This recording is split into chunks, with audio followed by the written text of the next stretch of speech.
Bueno, vamos a continuar con infección urinaria. Ya ingresamos en poblaciones especiales dentro de la infección urinaria en la mujer, en la embarazada.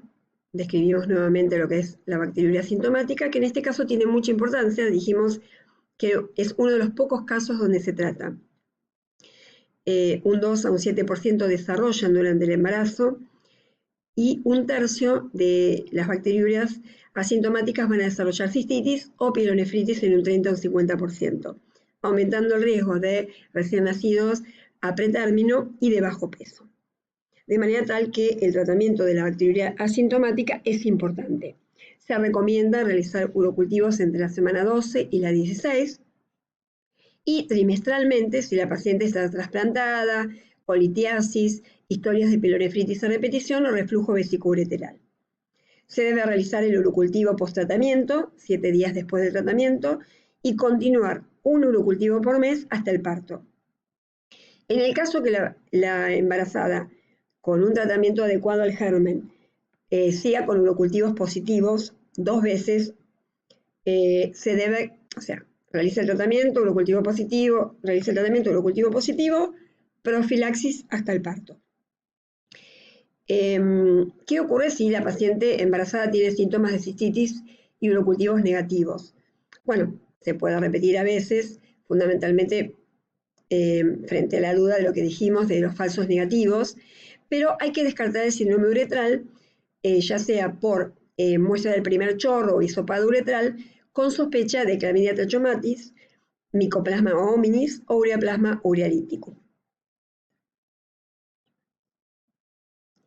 Bien.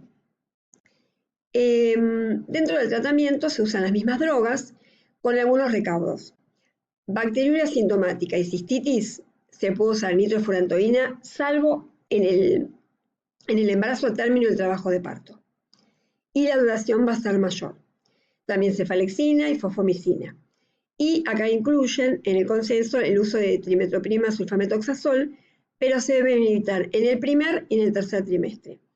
De manera que, bueno, sabíamos que los gérmenes en Argentina no eran muy sensibles, debemos tener cuidado el primero y el tercer trimestre, de manera que preferimos usar, me parece, drogas, como es un antiséptico urinario, como es la nitrofurantoína, una droga más inocua, como la cefalexina.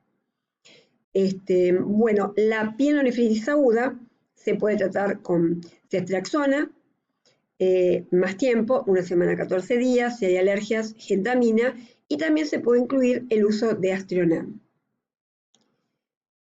Bien, debe seguirse con urocultivos mensuales la embarazada que haya tenido una infección urinaria, y sabemos que uno de los gérmenes más temidos en el embarazo es el estreptococo beta hemolítico del grupo B. ¿Por qué? Porque produce sepsis neonatal, rotura prematura de membranas y prematurez. De manera que debemos seguir también, si la embarazada tiene infecciones recurrentes, se puede volver a tratar con nitrofurantoína, cefalexina, o si se vinculan directamente con el coito, también se puede realizar. Pero siempre un urocultivo mensual hasta el parto. Otra población son las mujeres posmenopáusicas, donde la bacteriuria asintomática también va a ser frecuente, entre un 15 y un 20% en los menores de 80 años y en las mayores un 20 o un 50%, y una incidencia de infecciones urinarias del 10 al 30% en esta población mayor de 80 años. Las cistitis se deben tratar con fluoroquinolonas o también TMS, o si el clearance es mayor a 50, se puede seguir utilizando nitrofurantoína, con tratamientos que van entre 3 y 7 días. Las pielonefritis agudas, no complicadas, se pueden tratar con ciprofloxacina oral o parenteral, si no tolera la vía oral, entre una semana y 2 semanas, y si es complicada, se va a extender el tratamiento a 14 días, utilizando combinaciones de ampicilina genta, ciprofloxacina, levofloxacina, ceftriaxona o aminoglucósidos. Siempre hay que tener en cuenta que las mujeres posmenopáusicas y cuando avanzan en la edad, comienzan a tener, como también los genontes, una caída del filtrado glomerular, entonces cuidado con el uso de aminoglucósidos, y también el ajuste de las drogas que utilizamos alcalines de creatinina. Y recuerden también que los gerontes utilizan una polifarmacia en la cual hay interacciones entre muchas drogas y básicamente esos elementos hay que tenerlos en cuenta. Si las pacientes posmenopáusicas han tenido infecciones muy frecuentes, con cambios de antibióticos, o tienen alguna patología anatómica, o se deben realizar procedimientos invasivos, se puede pasar a drogas de uso más restringido, como el ceftazidima, cefepime, piperacilina, tazobactano, carbapenems, asociados o no a aminoglucósidos, con tratamientos de 10 a 14 días, pero muchas veces hay que tratar de realmente aislar el germen, buscar el antibiograma y la sensibilidad, buscar en ese antibiograma la sensibilidad y evitar el uso de estas drogas de mayor, dejarlas para situaciones más complicadas como es un paciente séptico o es un paciente que tiene una neoplasia o litos bilaterales con múltiples tratamientos antibióticos, para esos casos donde también es necesario realizar ecografías, tomografías con contraste y buscar qué es lo que está produciendo esas infecciones difíciles de tratar. Bien, las infecciones urinarias en hombre, cuando el paciente es joven, recordemos que el hombre tiene menos frecuencia de infecciones urinarias, porque tiene una uretra más grande, tiene un entorno más seco del meato uretral, porque el líquido prostático tiene capacidad antibacteriana. Entonces, cuando el paciente es joven y tiene una infección urinaria, hay que pensar que es complicada. Y si el paciente tiene más de 50 años, hay que pensar que tiene hipertrofia prostática o prostatitis, o que a través de estas patologías se ha instrumentado la vía urinaria. ¿Qué factores de riesgo existen para la infección urinaria en hombre? Generalmente las bacterias son las que están en la flora vaginal de la mujer. También las uretritis pueden generar estrecheces que generan residuos posmiccionales. También, obviamente, la hipertrofia prostática también, pero estamos hablando más en el paciente más joven. La práctica del sexo anal, el SIDA, y también sabemos que la circuncisión disminuye el riesgo de infecciones urinarias en el hombre. Bueno, se realizará el urocultivo, que la bacteriuria significativa, recuerden, puede realizarse con conteos iguales o mayores a 10 a la tercera, y que uno busca la presencia, para hablar de que sea significativa, de una flora única y predominante. Es menos frecuente la Escherichia coli que en la mujer y aparecen gérmenes como el Proteus, la Providencia especie, Staphylococcus, Entero y Strep. No necesariamente se deben realizar estudios rutinarios. Antiguamente, una infección urinaria en el hombre implicaba la realización de múltiples estudios, desde ecografías renales, vesicosprostáticas con residuo, urogramas secretores, tomografías con o sin contraste, estudios aerodinámicos, citoscopías. Lo que se aconseja, realmente la recomendación en el consejo, es que solamente si hay algo que nos oriente a una alteración anatómica o funcional, o un fracaso terapéutico repetido, recurrencias, o la presencia de hematuria, lo que haga pensar en una anomalía anatómica, en ese caso sí, empezar con la batería de estudios que mencionamos recién. O sea, no todas las situ en hombres son complicadas. Eso quedó como en parte de un mito, y sí en pacientes jóvenes, donde teóricamente por toda la protección que brindan la anatomía del hombre, no debe tener. ¿Qué ocurre?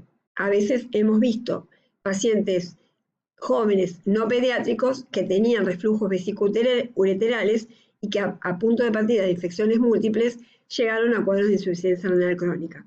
Entonces, hay que estar atento con este tipo de pacientes.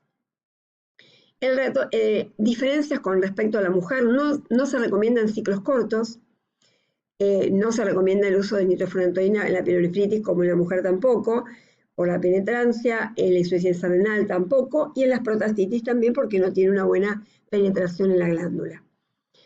Las muestras para descartar prostatitis pueden ser la muestra de las 4 muestras, que es bastante engorroso, con un chorro inicial, uno medio, post-expresión prostática, o la 4ª muestra de la orina remanente, y la búsqueda del recuento de colonias, que debe ser 10 veces mayor en la muestra 3 y 4.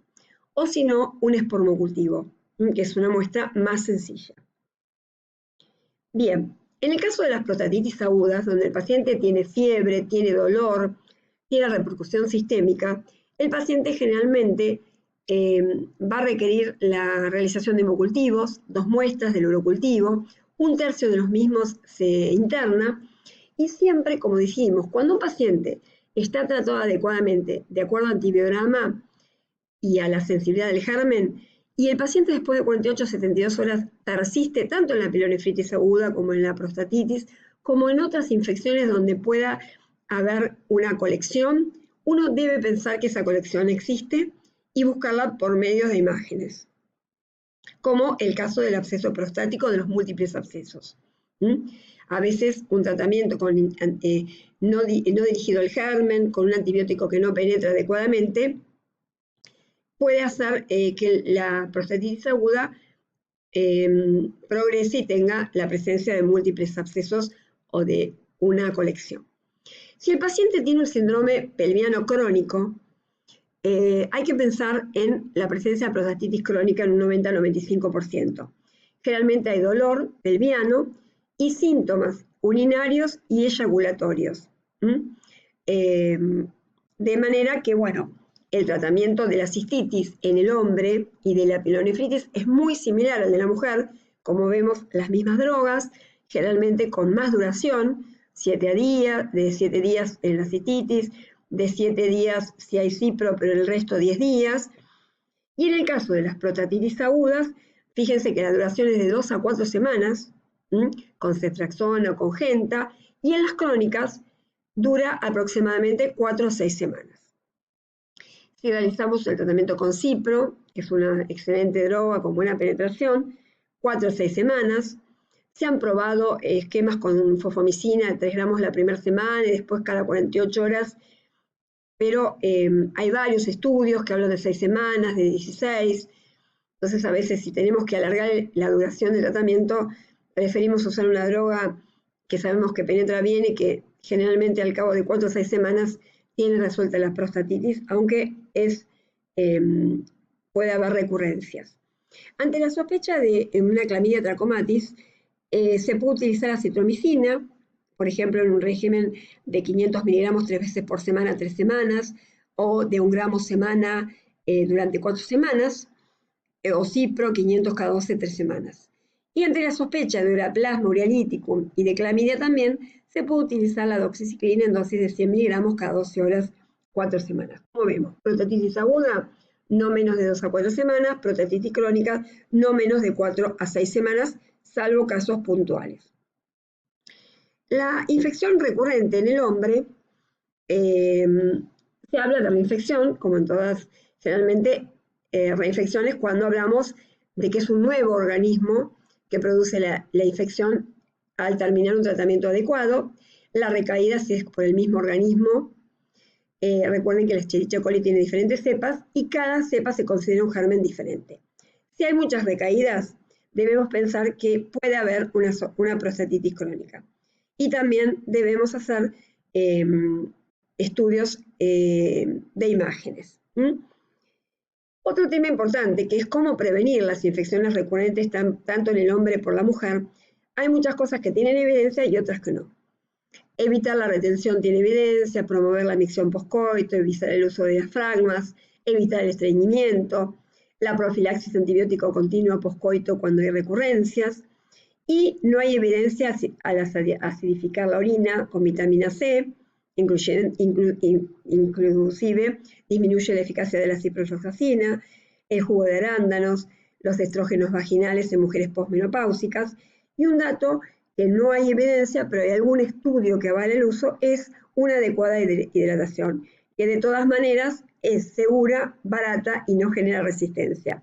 Y podría ser aconsejada, aunque no hay demasiada evidencia.